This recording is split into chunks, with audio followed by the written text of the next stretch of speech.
آپ سب جانتے ہیں کہ پاکستان 71 میں ٹوٹ گیا تھا، جو 47 میں بنا تھا، اور یہ موجودہ پاکستان 72 میں وجود میں آیا، اور پھر اس بکھرے ہوئے پاکستان کو اکٹھا کرنے کے لیے آئین بنایا گیا تاکہ سارے صوبے بالآخر انسانی معاشرے جب لوگ اکٹھا رہتے ہیں، مختلف اکائیاں اکٹھی ہو جاتی ہیں تو کسی ضابطے اور قانون کے ساتھ زندگی گزارتے ہیں۔ اگر کوئی قانون اور ضابطہ نہ ہو تو اکٹھی زندگی نہیں ہو سکتی۔ ایک چیز اپنی جگہ پر رہ سکتی ہے اس وقت جب قانون ہو، تو ورنہ ہر جماعت ہو جاتی، جنگل بن جاتا ہے۔ تو اکٹھے رہنے کے لیے آئین بن گیا 1973 کا آئین، کہ ایک ڈاکومنٹ بن گیا، سوشل کنٹریکٹ بن گیا، جس کے تحت پاکستان کے سارے صوبے اور ساری اکائیاں انہوں نے فیصلہ کیا اکٹھے رہیں گے، اور ان کے جو ریپرزنٹیٹیو تھے انہوں نے آئین بنایا اور پاکستان کے عوام نے اس کو قبول کر لیا۔ آئین وہ بنیادی ڈاکومنٹ ہے جو ہم کو اکٹھا رکھتا ہے۔ پھر اس کی روشنی میں قانون سازیاں ہوتی ہیں، ادارے بنتے ہیں، پارلیمنٹ بنتی ہے، ادارے بنتے ہیں، صوبائی سیٹ اپ بنتے ہیں، اسی آئین کی روشنی میں بنتے ہیں، اور قانون سازی ہوتی ہے صوبائی سطح پر، مرکزی سطح پر، اور قانون محترم ہوتا ہے۔ جن معاشروں میں قانون اپنی حرمت کھو بیٹھتا ہے وہ معاشرے تباہ و برباد ہو جاتے ہیں۔ قانون کے نفاذ کے بغیر عدل کا نفاذ ناممکن ہے، لوگوں کو ان کے حقوق دلوانا ناممکن ہے۔ اس وقت آپ دیکھتے ہیں کہ کہتے ہیں کہ اس وقت سیلاب آیا ہوا ہے جو تباہی مچا رہا ہے، طوفان ہے اس وقت پانی کی شکل میں جو تباہی مچا رہا ہے۔ اس سے پہلے آئین شکنی کا طوفان آیا، لا قانونیت کا طوفان آیا، عوام کے حقوق پر ڈاکہ ڈالنے کا طوفان آیا۔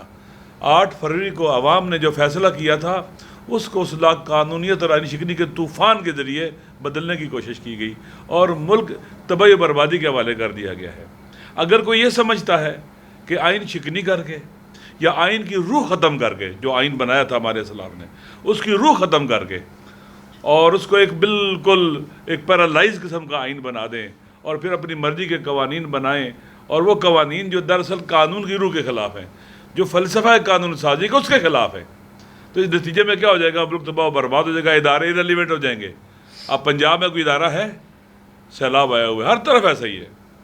تو میرے خیال میں اگر ہم نے اکٹھا رہنا ہے تو ہمیں آئین کی طرف واپس جانا پڑے گا، رول آف لا کی طرف واپس جانا پڑے گا، اور پاکستان میں وہ حکومت قائم ہوگی جس کو عوام منتخب کریں گے، اور ایسی حکومت ہوگی جو عوام میں سے جب آئے گی تو عوام کے حق کا خیال رکھے گی۔ ابھی آپ دیکھ لیں کہ جب سیلاب آتا ہے، لوگ فوت ہو رہے ہیں، تباہی بربادی ہو رہی ہے، گھر اجڑ رہے ہیں، انسان ایسے نہیں جاتا جیسے کسی شادی میں انسان جا رہا ہو۔ انسان جاتا ہے کہ غم کی حالت میں، پتہ چلتا ہے کہ غمگین ہے نا، کوئی جشن منانے جا رہے ہیں آپ ان علاقوں کے اندر۔ یہ جشن کی جگہ ہے جہاں لوگوں کی آرزو اور ارمان اس پانی بہا کے لے گیا ہے، تباہی بربادی پھیلا گیا، ان کا سب کچھ لوٹ کے لے گیا ہے، تباہ کر کے چلا گیا ہے۔ اس لیے افسوس کے ساتھ کہنا پڑتا ہے، اور آرزویں ان کی ایسی ہیں کہ ہزاروں خواہشیں ایسی غیر خواہش میں دم نکلے۔ پہلے بڑے بڑے آمر آئے تھے، انہوں نے بڑے طولانی اقتدار کے خواب دیکھے تھے، لیکن وہ خواب شرمندہ تعبیر نہ ہو سکے۔ موجودہ حکمران جو پیرالائزڈ ہیں، اور ان کے جو پیچھے فورسز ہیں جو ان کو لے کے آئے ہیں، جو کہتے ہیں ہمارا سیاست سے کوئی تعلق نہیں ہے، لیکن سب سے زیادہ سیاست وہی کر رہے ہیں، بدترین سیاست، قانون شکنی کی سیاست، آئین شکنی کی سیاست وہی کر رہے ہیں، اور جھوٹ بولتے ہیں۔ اس لیے ہمیں پاکستان کو، یہ ہمارا وطن ہے۔ کوئٹہ میں جو ہوا کل، آپ دیکھ لیں کہ پرامن سیاسی جدوجہد کو بموں کا خطرہ ہے، دھماکوں کا خطرہ ہے، جیل جانے میں کا خطرہ ہے، لوگ جیلوں میں پھینک دینا، ان پر غیر ضروری ایف آئی آریں اور ناجائز ایف آئی آریں کاٹنا، پریشرائز کرنا، ہراس کرنا، کوئی بولے نہیں۔ آخری بات کرتا ہوں، جب ملک کے اندر یہ صورتحال ہو جاتی ہے تو کوئی بھی ملک اپنی سافٹ پاور کھو بیٹھتا ہے۔ سافٹ پاور ہی ایک ملک کی بنیادی طاقت ہوتی ہے۔ ہارڈ پاور، گولی کے ساتھ، ٹینک کے ساتھ، اسلحے کے ساتھ آپ زیادہ دیر نہیں چل سکتے۔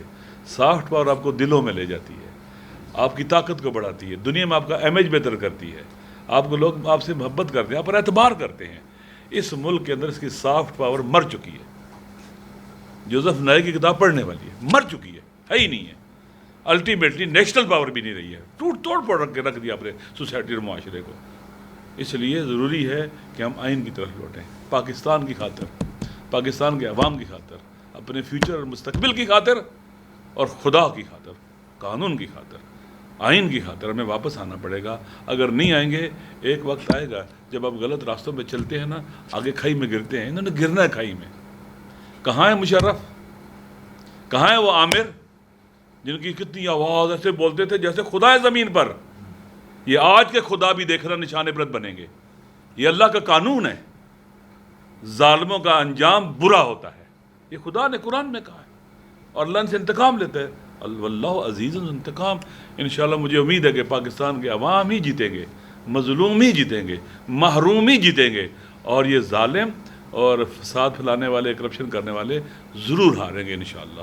امید ہے، نا امید کبھی ہم نہیں ہوں گے. شکریہ.